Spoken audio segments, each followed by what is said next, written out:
나의 기쁨이 사라졌다. 나의 슬픔은 나을 길이 없고 이 가슴은 멍들었다. 저 소리 가련한 나의 백성, 나의 딸이 울부짖는 저 소리가 먼 이국 땅에서 들려온다. 백성이 울부짖는다. 이제 주님께서는 시온을 떠나셨단 말인가? 시온에는 왕도 없단 말인가? 그러나 주님께서 말씀하신다. 어쩌자고 조각한 신상과 헛된 우상을 남의 나라에서 들여다가 나를 노하게 하였느냐. 백성이 또 울부짖는다. 여름철이 다 지났는데도 곡식을 거둘 때가 지났는데도 우리는 아직 구출되지 못하였습니다. 나의 백성, 나의 딸이 채찍을 맞아 상하였기 때문에 내 마음도 상처를 입는구나. 슬픔과 공포가 나를 사로잡는구나. 길라앗에는 유황이 떨어졌느냐? 그곳에는 의사가 하나도 없느냐? 어찌하여 나의 백성, 나의 딸의 병이 낫지 않는 것일까? 살해된 나의 백성, 나의 딸을 생각하면서 내가 낮이나 밤이나 올 수 있도록 누가 나의 머리를 물로 채워주고 나의 두 눈을 눈물샘이 되게 하여 주면 좋으련만. 오늘 설교의 제목은 하나님의 예가 그리고 예가입니다. 한자가 다르죠. 같은 말인데 그래서 하나님의 슬픈 노래 그리고 하나님의 사랑하는 노래 풀었으면 그런 의미의 제목이 되겠습니다. 사람들은 마음이 아프다는 말을 자주 합니다. 아프다는 것은 통증을 느낀다는 것이죠. 현대 의학에 따르면은 마음이 아픈 원인이 몸에 있기도 하고 또 마음에 있기도 합니다. 몸과 마음이 서로 연결되어 있기 때문입니다. 몸이 아파서 마음이 아플 수도 있고요. 마음이 아파서 몸이 아플 수도 있습니다. 그런데 마음의 통증은 몸의 통증과는 조금 차이가 있습니다. 먼저 마음의 통증은 그 경중을 확인하기가 쉽지 않고 또 적절한 치료법을 찾기가 어렵습니다. 예를 들어서 두통이 있을 경우에는 일반적으로 모든 사람들이 진통제를 먹으면 그 통증이 완화됩니다. 그런데 마음이 아플 경우에 적절한 치료를 했다고 하더라도 그 효과가 없는 경우가 적지 않습니다. 다음으로 마음의 통증은 사람들을 자주 극단적인 상황으로 몰아갑니다. 예를 들어서 신체적인 통증 때문에 스스로 목숨을 끊는 경우는 거의 없지만 마음의 통증 때문에 자살하는 경우는 자주 있습니다. 마음의 통증에는 그 원인이 어디서 오느냐에 따라서 두 종류로 나뉘어진다고 합니다. 먼저 외부 자극에서 오는 자극 통증이 있습니다. 야단을 맞거나 실패를 했거나 이별을 경험했을 때 이런 아픔을 느끼게 되죠. 그리고 내면의 문제 때문에 겪게 되는 자발 통증이 있습니다. 외부의 자극이 특별히 없는데도 불구하고 갑자기 쓸쓸하거나 공허해지거나 허무해질 때 이런 아픔을 느끼게 됩니다. 물론 현실에서는 몸의 통증과 마음의 통증 그리고 자극 통증과 외부로부터 온 자극 통증과 내부에서 생기는 자발 통증이 복잡하게 얽혀져 있기 때문에 하나가 특별한 큰 원인이라고 말할 수가 없을 것입니다. 그렇지만 어쨌든 치료를 통해서 이 통증의 원인을 찾아야 합니다. 외부에서 오는 자극 통증일 경우 외부의 자극을 해결해야 되죠. 실패를 했을 경우에 먼저 중요한 것은 그 실패 자체를 인정하고 받아들여야 합니다. 그리고 실패를 통해서 배울 수 있는 것은 없는지 성찰하고 빨리 그 결과물을 떠나보내야 합니다. 일반적으로 마음을 비운다라고 표현을 합니다. 자발 통증의 경우도 마음 내부의 원인을 찾아야 합니다. 만약 욕심이 원인이라면 욕심을 포기해야 되죠. 예를 들어서 사랑을 빙자한 소유욕의 경우 상대방이 내가 원하는 대로 해주지 않을 때 마음이 아프다고 그렇게 말합니다. 이런 경우에 사랑 때문에 마음이 아프다고 하지만 상대방을 소유하지 못해서 스스로 억울해서 고통스러운 것입니다. 그런 사람은 상대방을 사랑한 것이 아니라 나를 사랑하기 위해서 사랑한다고 생각할 만한 사람이 필요했을 뿐입니다. 오늘 본문 말씀에는 하나님의 슬픔, 그리고 하나님의 슬픔을 오롯이 대변하는 에레미야의 슬픔, 그리고 멸망을 앞둔 에레미야 시대의 예루살렘 백성들의 슬픔, 그리고 철저한 심판을 경험한 바벨론 포로들의 슬픔이 복합적으로 담겨져 있습니다. 그런데 하나님은 또 이스라엘 백성들은 왜, 무엇 때문에 슬퍼하는 것일까요? 슬퍼하는 이유가 혹시 같은 것일까요? 그리고 이들의 슬픔은 어떻게 치유가 될 수 있을까요?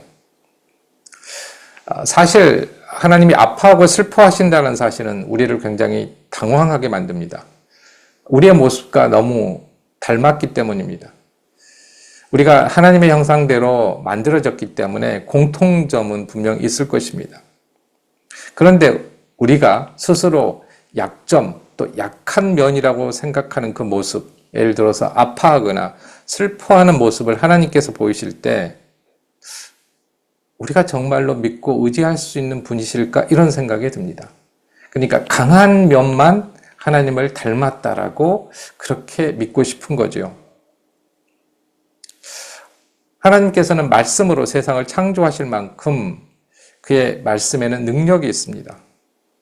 그런데 그와는 정반대로 똑같은 그 말씀으로 너무나 인간적인, 너무나 약한 모습인 슬픔을 토로하고 계십니다. 말씀으로 세상을 창조하시는 분, 그리고 말씀으로 애통해하며 슬퍼하시는 분, 뭔가 잘 맞지 않는 것 같습니다. 가장 강하신 분이 스스로 가장 약해지셔서 인간의 아픔과 슬픔에 참여하고 계십니다. 하나님께서 이런 모습을 스스로 보여주지 않으셨다면, 알려주지 않으셨다면 어떤 우리가 인간이 신으로 생각하는 대상에 대해서 이렇게 생각할 수 없을 것입니다. 또한 이 아픔과 슬픔 속에서 인간에게 구원이 왜 필요한지를 스스로 느끼셨습니다. 우리가 믿는 하나님은 우리와 멀리 떨어진 화려한 어떤 궁전에서 자신만의 세계에서 머무시면서 우리가 당신의 기분을 잘 맞추는지 그렇지 않은지에 따라서 상과 벌을 내리시는 그런 신이 아닙니다. 이 또한 하나님이 이런 분이 아니라는 것을 우리에게 알려주시기 때문에 우리가 믿는 것이죠. 아는 것이죠. 그를 믿는 사람들을 구원하시겠다고 약속하시고 그 약속을 지키시기 위해서 우리와 함께 계시며 우리가 겪는 아픔과 슬픔을 그대로 느끼시면서 그의 구원을 이루어 가시는 분이 바로 하나님이십니다. 에레미야 시대에 하나님께서 누구 때문에 그리고 왜 마음 아파하시는지 우리는 알고 있습니다. 에레미야서를 지금 공부하고 있기 때문에 알고 있죠. 하나님께서는 그가 택하신 이스라엘 백성들, 특히 예루살렘 백성들 때문에 아파하십니다. 그리고 그들이 하나님을 떠나 우상을 섬기고 그 결과 아주 고통스러운 징계를 목전에 앞두고 있기 때문에 그 사실 때문에 슬퍼하시고 마음 아파하십니다.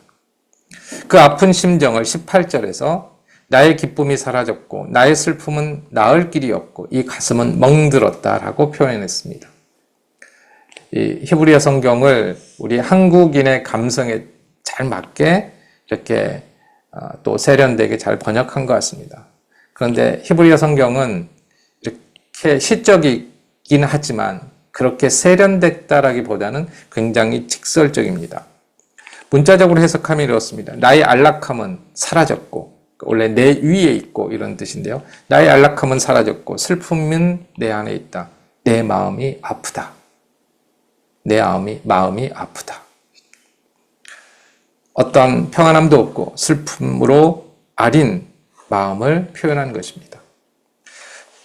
18절부터 오늘 본문에 등장하는 나라는 이 단어는 중의적인 의미를 가지고 있습니다. 이 나는 에레미야이기도 하고 하나님입니다. 따라서 본문에서 표현된 나의 심정과 나의 마음은 에레미야의 마음 심정이기도 하고 하나님의 마음과 심정이기도 합니다.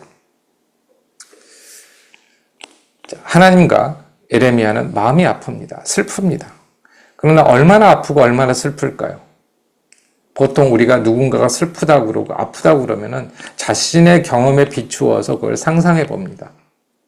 하지만 오늘 본문에서 느낀다고 하시는 하나님의 슬픔과 아픔은 가늠할 수가 없습니다. 사람들은 자신이 겪는 고통이 가장 크다라고 생각하는 경향이 있습니다. 요즘 학생들이 무한 경쟁 사회에서 입시와 취업 때문에 고통스러워하고 있습니다. 그런데 오늘날 젊은이들이 힘들다고 그러면은 한국 전쟁과 외환 위기를 경험한 세대는 어떻게 이야기를 할까요? 그 정도는 고통도 아니야. 이 정도 고통은, 그 정도 고통은 감사하고 살아야 해. 이런 식으로 조언하기 일쑤입니다. 그리고 요즘 신혼 부부가 아이들 낳고 키우기가 힘들다고 말하면 우리 때는, 그죠? 우리 때는, 나 때는 밭에서 일하다가도 아이를 낳고 기저귀도 없어서 청기저귀 다 쓰고 분유도 없었지, 유모차도 없었지. 그러니 지금은 아이 낳고 키우기가 얼마나 쉬운지 몰라. 이렇게 이런 대답을 듣기 쉽습니다. 물론 말 자체는 맞는 말이죠. 하지만 경제적으로 발전하고 환경이 개선되었다고 하더라도 고통 자체가 없어지거나 줄어든 것은 아닙니다. 이전 세대에는 없었던 그런 고통이 생겼고요. 또 같은 고통이라고 하더라도 그 정도가 달라졌기 때문입니다. 그래서 누가 더 고통스러운지, 누가 더 슬픈지 이것을 단순 비교할 수가 없습니다. 객관적인 면도 있지만 주관적인 면도 있기 때문입니다. 그럼에도 불구하고 오늘 본문 말씀에서 느낄 수 있는 하나님의 고통과 슬픔은 분명 우리가 상상할 수 있는 것 이상이라고 말할 수 있습니다. 오늘 본문 말씀을 보면요, 하나님께서 느끼신 그런 감정이 복합적이고 양가적이다라는 것을 알 수 있습니다. 하나님께서는 슬퍼하시면서도 아파하시면서도 분노하십니다. 그의 백성들이 상처받을 때 자신도 함께 상처받으시고 슬퍼하실 때 함께 슬퍼하셨고 그들이 두려워할 때 공포에 떨 때 함께 두려워하셨습니다. 그럼에도 불구하고 단호하게 그들을 떠나겠다라고 말씀하시며 그들을 간음한 자와 반역자의 도당이라고 비판하십니다.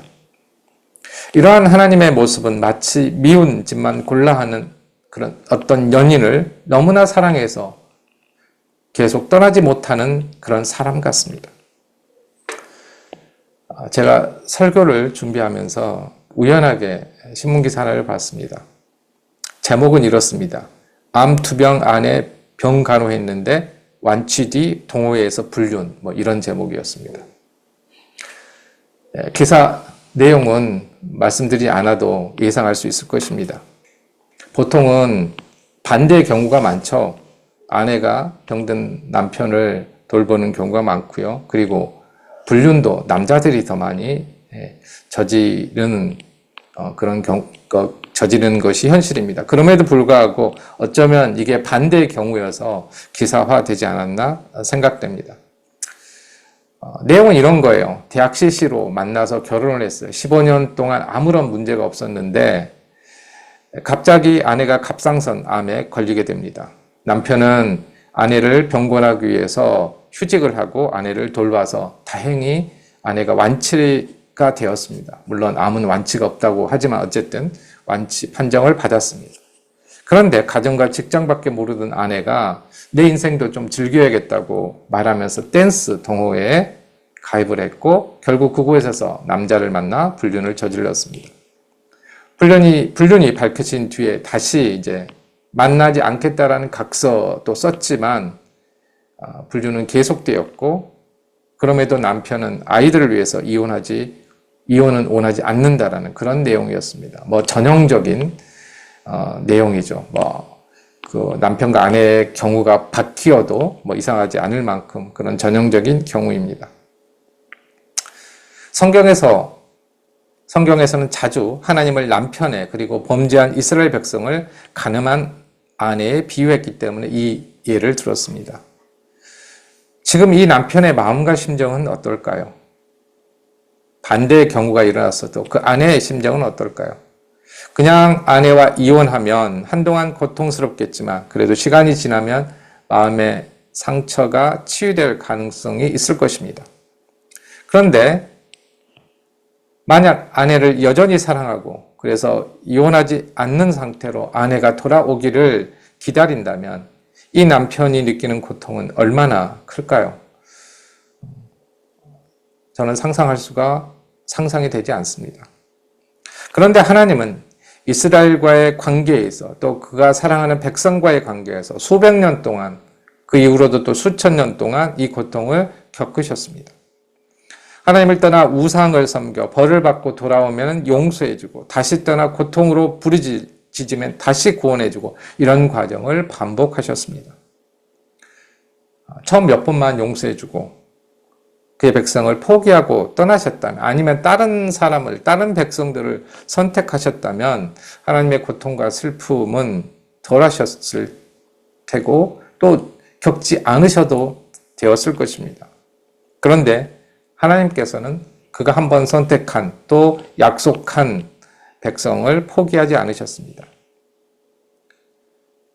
하나님께서는 그가 택하시고 그를 믿는 백성들을 복주시고 구원하시기 위해서 그들과 약속을 하시고 그 약속을 일방적으로 지키셨습니다. 앞서 말씀드렸듯이 하나님의 말씀은 세상을 창조하셨던 능력 있는 말씀입니다. 그래서 무거운 말씀입니다. 왜 하나님께서 언약을 깨뜨리지 않고 지금까지 지키실까? 하나님의 말씀은 무겁기 때문입니다. 능력이 있기 때문입니다. 가벼운 말로 하는 우리들의 약속과는 우리의 말과는 다릅니다. 오늘 말씀을 보면 하나님께서는 우리를 위해 스스로 만드신 사랑의 굴레에서 빠져나오지 못해서 고통스러워하시는 것 같습니다. 그의 사랑이 절대적으로 필요한 우리에게는 너무나 다행스러운 일이지만 하나님 편에서는 분명 고통스러운 일임에 분명합니다. 오래전부터 그리스도인들은 사순절 기간 동안 특별히 바로 이 하나님의 사랑의 고통을 기억하며 감사드립니다. 그 안에는 예수 그리스도의 십자가 사건이 자리하고 있습니다. 오늘 본문 말씀에는 에레미야가 대변하는 하나님의 슬픔과 바벨론 포로기에 이미 고통을 경험한 이스라엘 백성들의 슬픔이 나타나고 있습니다. 반면 멸망을 앞둔 에레미야 시대의 예루살렘 백성은 그들에게 닥칠 슬픔을 느끼고 있지만 또 호소하고 있지만 그들은 하나님과 또 바벨론 포로 시기를 경험한 이스라엘 백성과는 다른 종류의 슬픔을 토로하고 있습니다. 먼저 모든 것을 아시는 하나님의 애가 슬픈 노래가 울려 퍼집니다. 나의 안락함이 사라졌고 슬픔이 내 안에 있다. 내 마음이 아프다. 보라, 내 백성의 딸들이 먼 땅에서 도움을 청하는 외침의 소리를. 하나님께서는 그의 백성에게 벌을 내리시는 분이시기도 하지만 자신이 내린 징계로 고통스러워 도움을 청하는 외침을 들으시고 그들의 고통을 함께 느끼시는 분이십니다. 정말로 좀 말이 안 되죠. 자신이 벌을 내리고 그 고통을 자신이 경험하는 신이라는 이 생각은 사람들이 만들어낼 수 없는 그러한 하나님에 대한 말씀입니다. 이어서 백성들의 슬픈 노래가 울려 퍼집니다. 여호와는 시온에 있지 않단 말인가? 그곳에 그의 왕이 없단 말인가? 이스라엘 백성들은 그들이 당하는 고통으로 인해서 에레미야 시대의 그 이스라엘 백성들은 특별히 자신들의 고통으로 인해서 하나님의 부재를 느끼게 됩니다. 그러나 그것뿐입니다. 아, 하나님이 우리를 떠나셨구나. 근데 거기까지입니다. 사실 확인이 반성과 회개로 이어지지 않습니다. 하나님께서는 그들의 대답에 다시 응답하십니다. 왜 그들이 조각한 것과 외국 땅에서 온 우상들로 말미암아 나를 경록케 했는가? 하나님은 그가 사랑하는 백성들이 왜 고통을 당하는지 직접 알려주십니다. 그럼에도 불구하고 이스라엘 백성들은 그 사실을 깨닫지도 인정하지도 않고 더더욱 회개하지도 않습니다. 바벨론 포로를 경험한 이후에 이 말씀을 읽는 이스라엘 백성들은 아마 이 말씀에 대해서 이 말씀을 들었을 때 정말 큰 고통 가운데서 들었을 것입니다. 왜 우리의 선조들은 이 말씀을 듣지 않았을까? 이 말씀을 듣고 돌이키지 않았을까? 그들은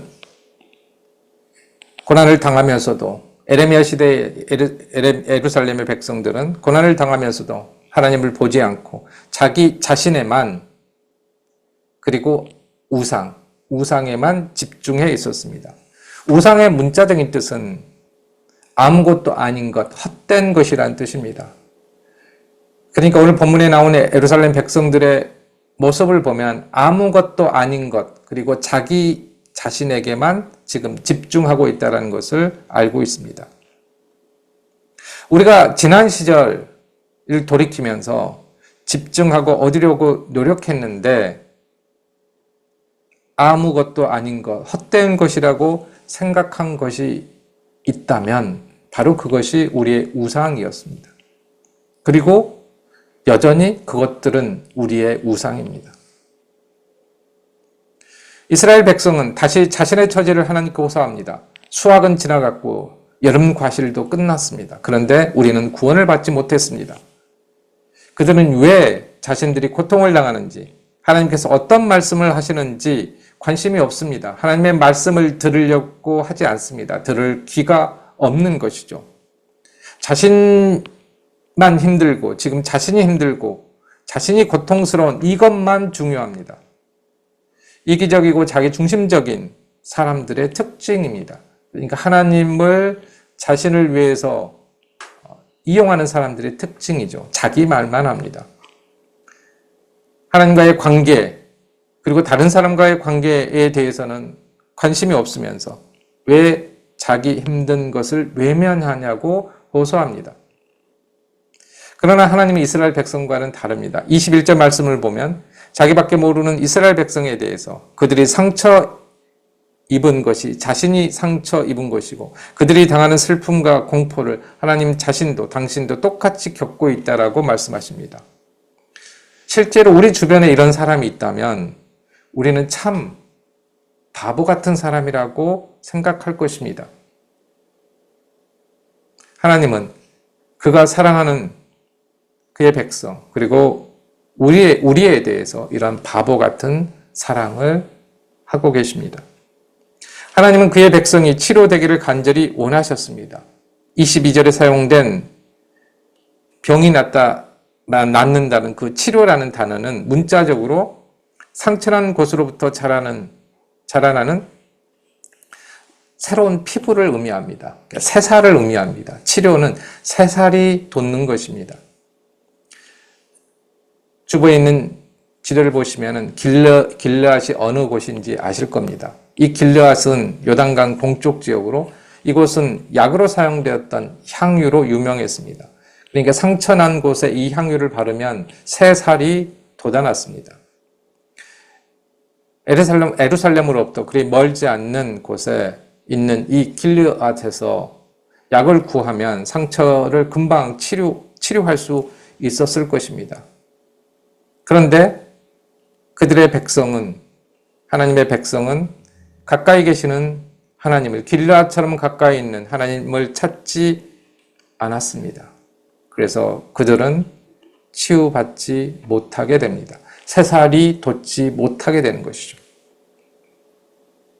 9장 1절 말씀은 사랑하는 이가 치료되지 않음으로 인해서 느끼는 슬픔의 절정을 보여주고 있습니다. 내 머리에 물이 계속 차고 내 눈이 눈물샘이 되면 좋으련만 나는 내 백성의 딸이 살해당함으로 인해 밤낮으로 울리로다. 내 머릿속에 지금 물이 가득 차고 내 눈은 눈물의 샘이 돼서 계속 지금 이 상황 속에서 계속 애통해하며 울었으면 좋겠다. 라는 것이죠. 하나님께서 그의 백성을 대하실 때 결코 가부장제에서의 아버지처럼 또 마초처럼 우리와 전혀 상관없는 먼 곳에 계신 하나님처럼 그렇게 대하지 않으십니다. 사랑하는 이가 자발적으로 다시 돌아오기만을 마지막 때가 되기 전까지 눈물로 기다리시는 분이십니다. 사랑하는 성도 여러분, 오늘 본문 말씀은 하나님께서 그의 백성을 향해 부르시는 슬픔의 노래이자 애통의 노래이자 사랑의 노래입니다. 하나님께서 우리의 죄로 인해 그리고 죄로 인한 고통에 대해서 슬퍼하신다고 해서 그로 인해 화를 낼 수 없다거나 우리를 벌하실 수 없다고 생각해서는 안 됩니다. 관계가 파괴되었을 때 슬퍼하며 안타까워하면서 분노하는 것은 적절한 반응입니다. 우리가 고통스러워서 하나님을 찾으면 하나님은 우리의 도움 요청을 모두 들으십니다. 그렇다고 우리가 힘들고 고통스럽다는 말만 되풀이한다고 해서 그 고통에서 벗어날 수 있는 것은 아닙니다. 우상을, 아무것도 아닌 것을 버리고 하나님께 돌아와야지 바로 고통에서 벗어날 수 있습니다. 하나님은 우리가 고통당할 때 우리와 상관없는 심판조로서 우리가 고통당하는 것을 즐기시는 분이 아닙니다. 우리가 하나님을 떠난 죄의 결과로 고통당하더라도 우리가 고통당할 때 함께 고통당하십니다. 하지만 그렇다고 그 고통 때문에 어쩔 수 없이 우리를 구원해 주시는 것은 아닙니다. 우리가 하나님께로 돌아가야 됩니다. 하나님의 슬퍼하시는 노래 애가를 하나님의 사랑하시는 노래 애가로 들을 수 있기를 주님의 이름으로 축복합니다. 기도하겠습니다.